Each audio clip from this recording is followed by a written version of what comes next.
Bom dia a todos. Estamos aqui para dar uma dica de leitura de uma bela obra espírita chamada Diálogo com as Sombras, de Hermínio Correia de Miranda. Por que eu falar isso assim, de repente, senhora marcada?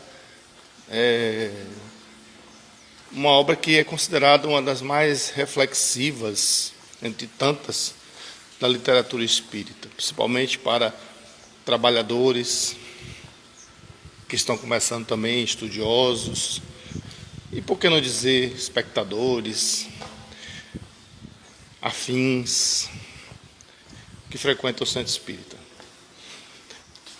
Irmão, para quem tem preguiça de ler, para quem não gosta de ler muito, é uma obra curta, não é um livro largo, é uma linguagem fácil, mas mostra todo o ambiente dito, aspas, invisível, para uns, né, ou para a grande maioria, melhor dizendo, sobre o que nos acerca nessa interação e como uma vez Kardec perguntou aos espíritos sobre a influência deles na nossa vida.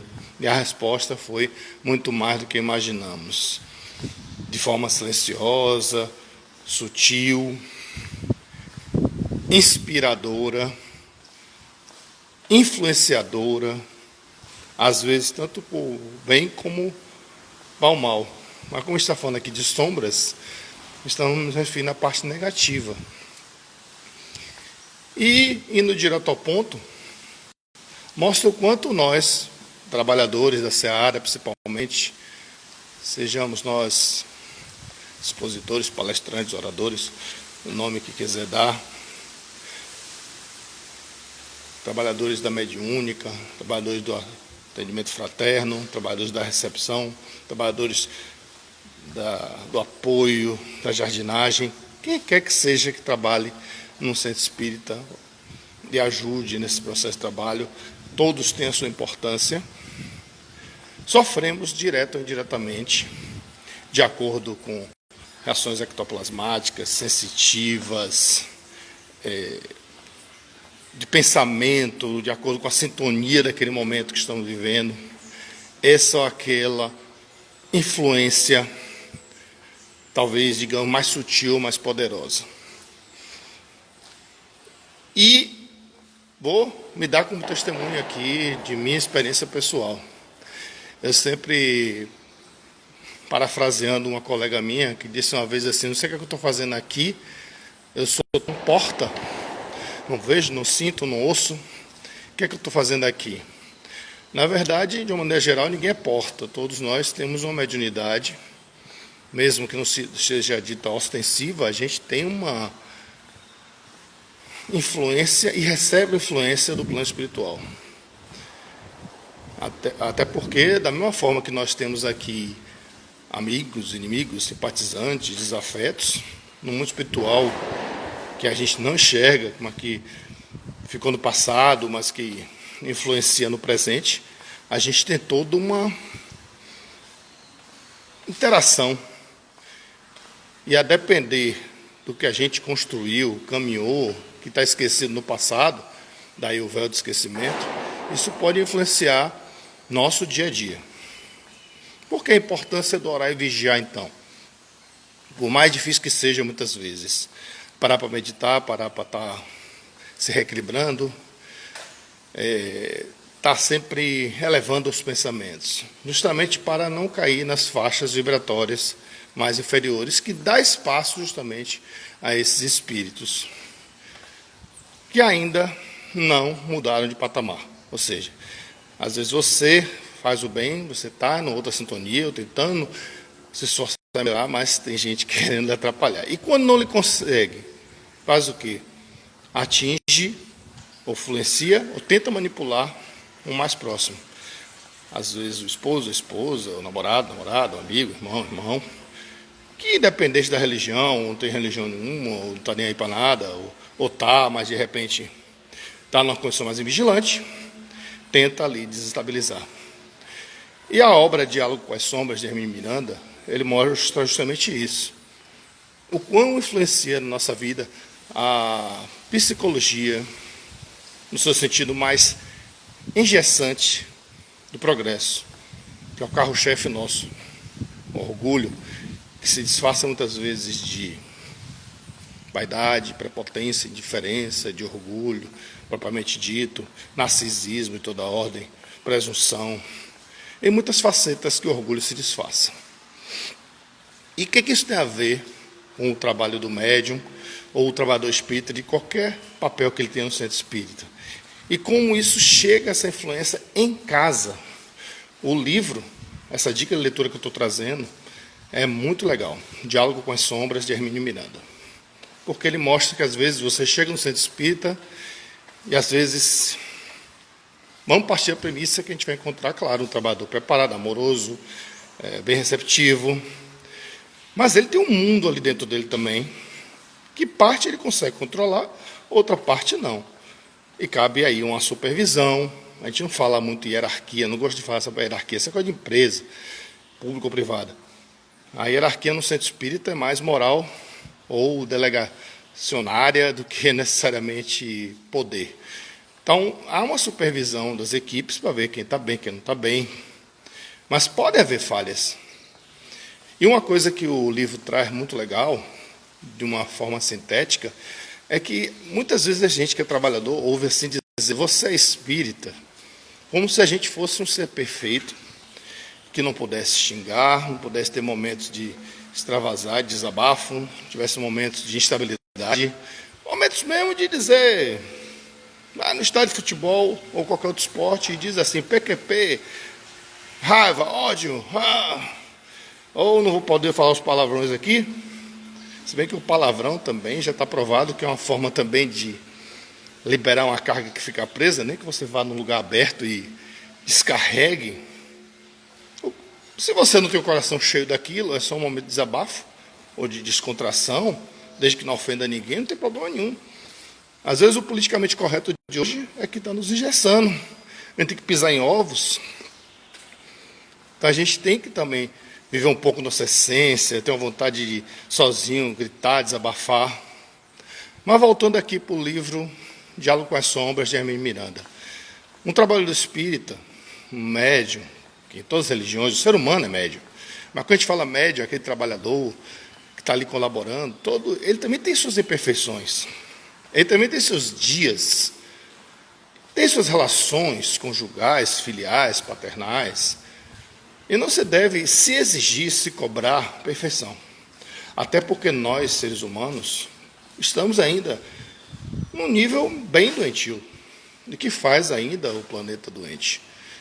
Estamos nessa caminhada aí, uma transição planetária para um mundo de regeneração, longe ainda de ser espíritos neutros, porque justamente estamos aqui aprendendo e mesmo aquilo que a gente sabe, a gente tem que ter um certo cuidado para mostrar que a gente tem o que aprender ainda. Muito mais do que a gente ensina, ou pensa que já sabe alguma coisa, domina.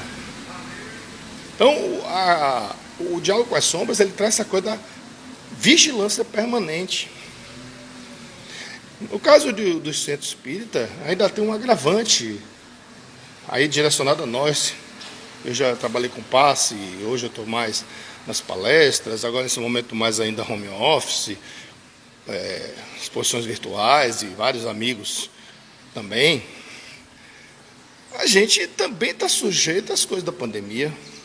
A gente está sujeito também a um agravante dos conflitos, do confinamento, do estresse limitante, do fica em casa, do fazer as coisas, do filho que não está podendo ter escola, a gente tem que ter uma grande responsabilidade de papel de educação.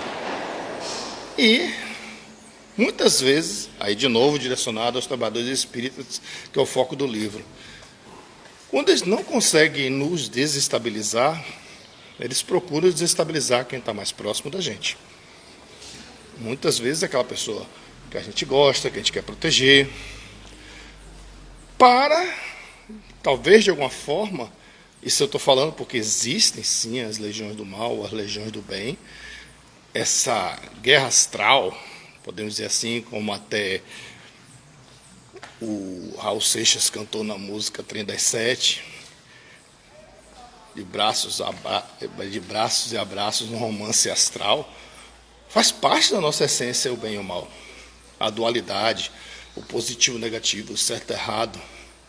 Somos seres bipolares, que é diferente de falar de transtorno bipolar.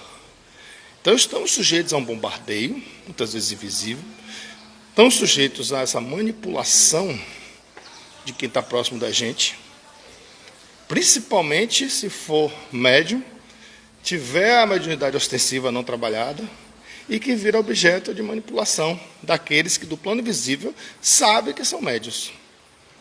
E aí onde é que fica a gente que também é imperfeito, também tem que segurar a onda, também tem que se acalmar. Na hora H, é difícil aplicar, né, o da outra face. A gente tem uma tendência instintiva, não é intuitiva, é instintiva, animal que nós somos, de reagir, de responder. Ah, mas eu aprendi, sempre ouço, que a gente tem que silenciar e dizer o não à caridade. Sim, concordo. Mas no calor, nas energias do momento, principalmente em casa, que não é um ambiente preparado, a não ser que a gente trabalhe melhor ele, com harmonização, com evangelização do lar. Mas ainda assim, tal como na justiça, tem as brechas da lei. E aqui a gente também tem as brechas das energias, as quebras, os momentos de fraqueza. Então, tudo isso que estamos vivendo agora no mundo, que na psicologia atual fala de hipervigilância, a grande maioria do mundo está hipervigilante. O medo, muitas vezes não admitido, do corona, o receio do contágio, a queda de receita, queda de renda, a empregabilidade. E olha que eu estou falando isso no momento, do fundo do coração, que eu estou em busca de recolocação. Em 22 anos que eu tenho no mercado, de 6 anos para cá, pense na barra pesada, tem sido, depois desse pessoal que eu tive, que acho que todo mundo está sujeito a isso, mas espero que não aconteça com você, com o próximo, mas redireciona muita coisa. Ah, mas eu aprendi que nada é por acaso. Concordo. Mas vai dizer isso na prática, vai vivenciar isso na prática. Da angústia, da indignação, da revolta. Mas, onde é que a gente tem que nessa hora buscar a fé? Onde é que nessa hora a gente tem que resgatar em algum lugar aquilo que a gente aprendeu na teoria, expõe isso nas oratórias, mas tem que vivenciar. Então, é algo assim meio complicado. Mas voltando à dica da leitura, Diálogo com as Sombras. A gente vai estar sempre passando por aqui, a partir de hoje, em horários surpresa, sem programação, para trazer alguma dica de leitura, para a gente refletir. Pode chamar do que quiser, live, palestra, exposição, oratória, qualquer coisa. O objetivo aqui, tanto para mim como para você, obrigado aí pela presença, Silvia, é a gente estar aqui atento a essas mudanças, atento a esse momento. Não programei nada, eu deixei acontecer, sabe? Quando você tem aquela vontade de desabafar, de compartilhar, e você sabe o que eu estou querendo dizer. A gente tem aquela coisa de, sabe, se a gente não liberar as comportas, não abrir essas comportas, a barragem explode. E ontem, por intuição, eu estava pensando muitas vezes na vida, nas coisas, no processo atual, e sopraram aqui na minha mente, no meu ouvido, em algum lugar, a música My Way, de Frank Sinatra. Que durante muito tempo eu fiquei assim, aprendendo inglês, pensando, será que ele está falando do meu jeito ou meu caminho? Meu caminho no sentido de jeito, minha maneira.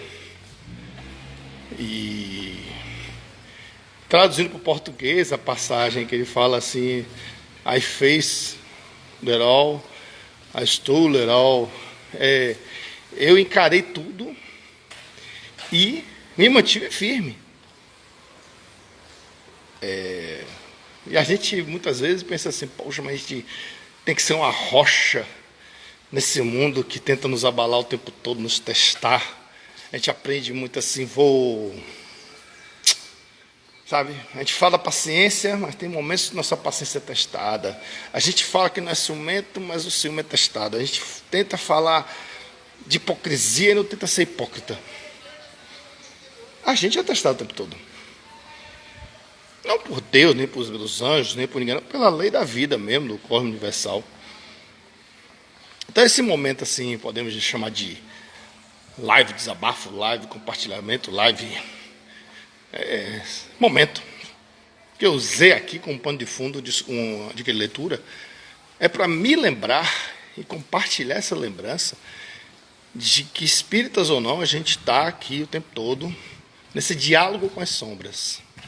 E a primeira sombra que a gente tem que ter um diálogo é a nossa. Por quê? Somos seres com nossas sombras, nossos conflitos, o bem e o mal. Na Terra, o governador Jesus era um homem sem sombra, um homem com a sombra educada, totalizada, somatizada, integrada.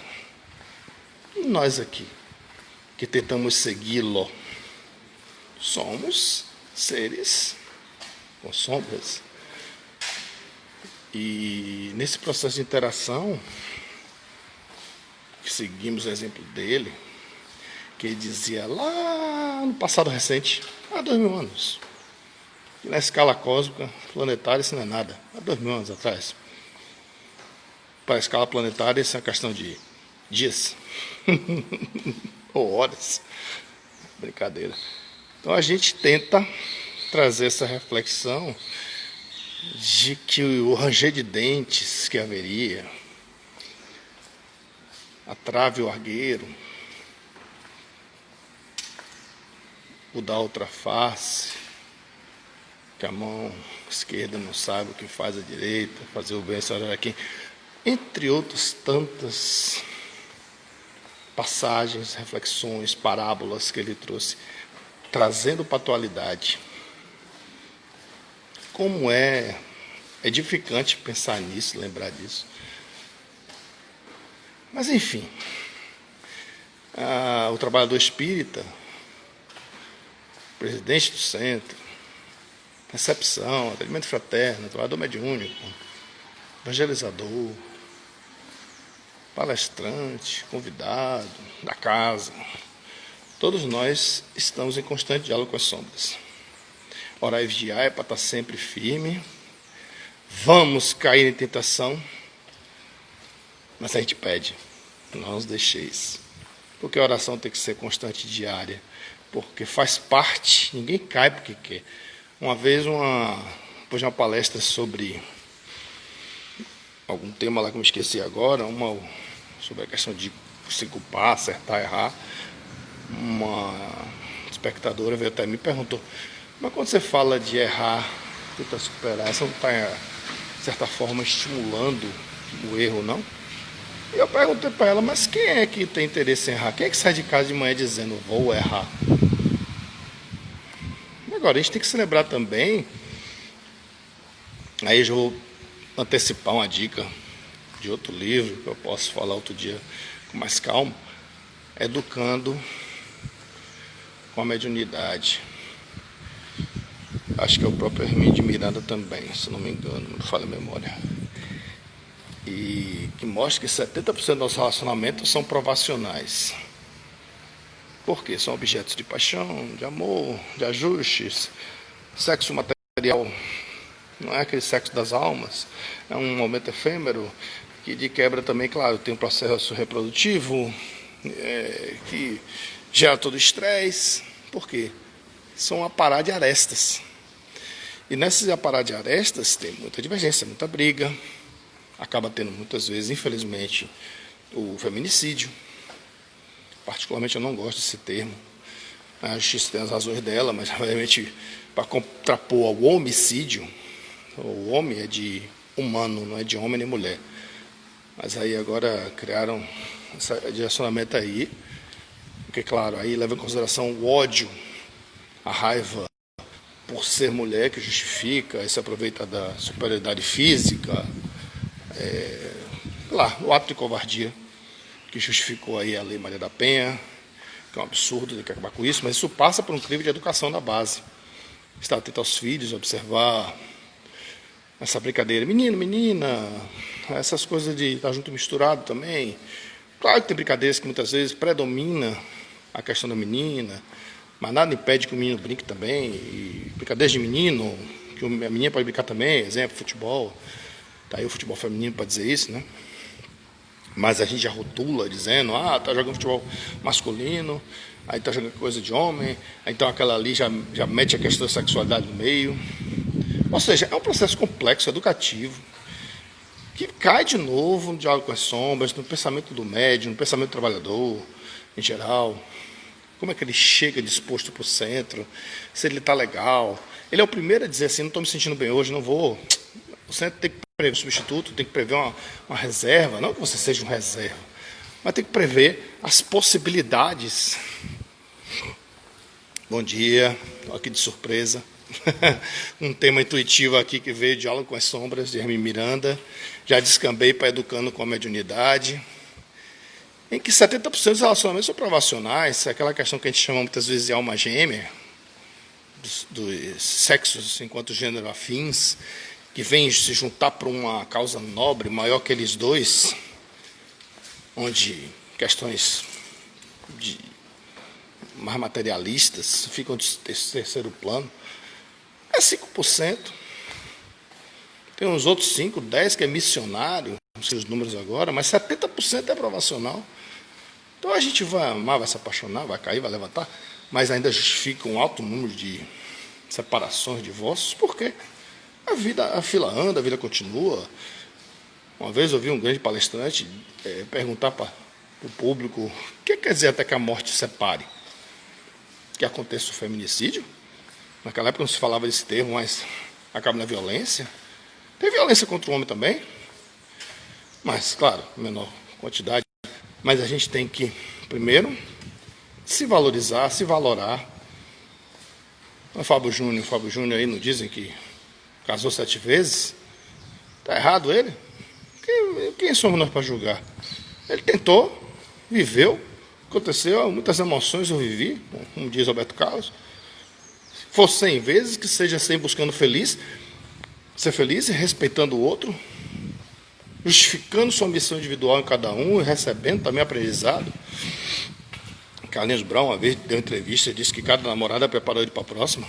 E cada mulher também pode dizer que cada namorado também preparou ele para a próxima. Não está fazendo uma apologia, como o pessoal diz, a galinhagem, a perda da promiscuidade, não.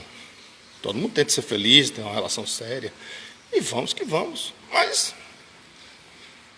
tem que ser a máxima socorrista. Primeiro eu, segundo eu, terceiro eu. Isso não é egoísmo, é alto valor, é alto amor. Mas se permita também vivenciar os bons e os maus momentos, porque o aprendizado está nos maus, principalmente. Se permita viver as dificuldades na saúde e doença, na alegria e na tristeza. Se você falar saúde e doença e for por a questão da OMS, qual é o conceito da OMS sobre doença? É a ausência de saúde? Não. O conceito de saúde para a OMS é um conjunto de itens de bem-estar físico, mental e ou espiritual. Tem gente que não convive com uma doença que está ali implantada, inserida, e convive com ela. Vai administrando. Eu conheço pessoas aqui espíritas que seguem aqui nosso grupo, que tem problemas sérios de coluna e dores, vai administrando isso com remédio, tratou de tudo, e vai vivendo. Porque a alegria de viver e a força de viver é maior do que a dor. E ela, por ser espírita, ela compreende que é um processo que ela tem. Isso não quer dizer determinismo, nem apatia, nem covardia, é aceitar. Mas ela luta sempre a cada dia por melhorar, amenizar, mesmo que a cura não apareça. E olha que já foi tentado de tudo. Mas tem um marido, tem família, tem filho, tem um algo mais para fazer caminhar. Então, assim, para não fugir do foco, nem do ponto, diálogo com as sombras. A primeira sombra que a gente tem que ter diálogo é com a nossa. Tentar se melhorar. Aceitar condições de imperfeição não quer dizer apatia nem covardia, dizer síndrome de Gabriela. Nasci assim, foi sempre assim, você sempre assim. Não é. É aceitar que a gente é falho, a gente é falível, mas a gente tem que tentar acertar cada dia. Fazer um novo começo para ter um novo fim, como diz Chico Xavier. Então, nessa manhã dominical, final da manhã assim, me veio à cabeça falar de algo com as sombras. Para a gente ser um trabalhador melhor, um parceiro melhor, um companheiro melhor, não só para o centro espírita, mas principalmente desde casa, a célula máter da sociedade que nos uniu, de ex-desafetos, ex-vítimas, ex-algozes, para a gente não cair em tentação e repetir o erro. Estamos ali tentando fazer de novo e acertar pelo véu do esquecimento. Não à toa, o filho, filha, pai, a mãe, irmão, estão ali juntos nessa base da sociedade que precisa ser melhorada, que é a família. Sermos mais participativos, mais presentes, driblar e vencer nosso ego que insiste em se mostrar mais forte do que o self, que é a busca pela divindade, o divino equilíbrio. Respirar, respirar, respirar. O que é que eu estou fazendo aqui agora? Eu devo ter percebido. Espero que ninguém tenha ficado tonto. Estou no ambiente aqui mais isolado, mais ventilado. Distanciamento social. Justamente para trazer essa reflexão. Gostaria de falar muito mais, mas eu não vou cansar o ouvido de vocês. Espero que está aí. Agradeço, Silvia. Quem passou, muito obrigado. Continue aí com a gente, com Irmãos de Luz. E a gente continua aqui. De vez em quando a gente aparece aqui de surpresa para falar de uma dica de livro. Aguardo sugestões aí nos comentários. Apareça aqui de subetão e comenta o livro, se eu já tiver lido, senão eu vou ler ele. Livro comigo é assim. Quando eu era adolescente, eu era famoso lá em casa por dizer, não gosta de ler. Realmente. Acho que eu não fui muito devidamente estimulado. Mas hoje eu sou leitor inveterado, sou de Veneta, leio todos os temas que eu vi na minha frente, bater o olho, a intuição diz assim, é esse. Fora aqueles obrigatórios que a gente tem que ler, né? Mas o obrigatório que é chato, a gente tem que driblar, porque é necessário. Mas, muitas vezes, até isso, o espiritismo é muito comum. As pessoas perguntam, você não leu aquele livro ainda? Eu falei, não, está na fila. É porque eu tive outras prioridades. A gente lê Pentateuco, obra de Kardec, lê a obra básica. Mas eu vou ser bem sincero, eu não li todos de Chico Xavier, eu não li todos de Divaldo Franco. Mas vai surgir oportunidade. Nem que seja um e-book, um audiobook, ou no sonho, eu vou ler o livro. Mas no momento certo, a gente vai ler. Obrigado aí pela presença. Orar e vigiar sempre. Para mim, para você e para todo mundo ficar junto. Pegando um pouquinho daquela música fácil, extremamente fácil. Não é fácil não. Mas a música é uma delícia. Jota Quest. Obrigado. Fique com Deus. Passagem rápida aqui, como diz assim, visita de médico. Silvinha, obrigado, fica com Deus. Bom dia aí, bom final de domingo para vocês.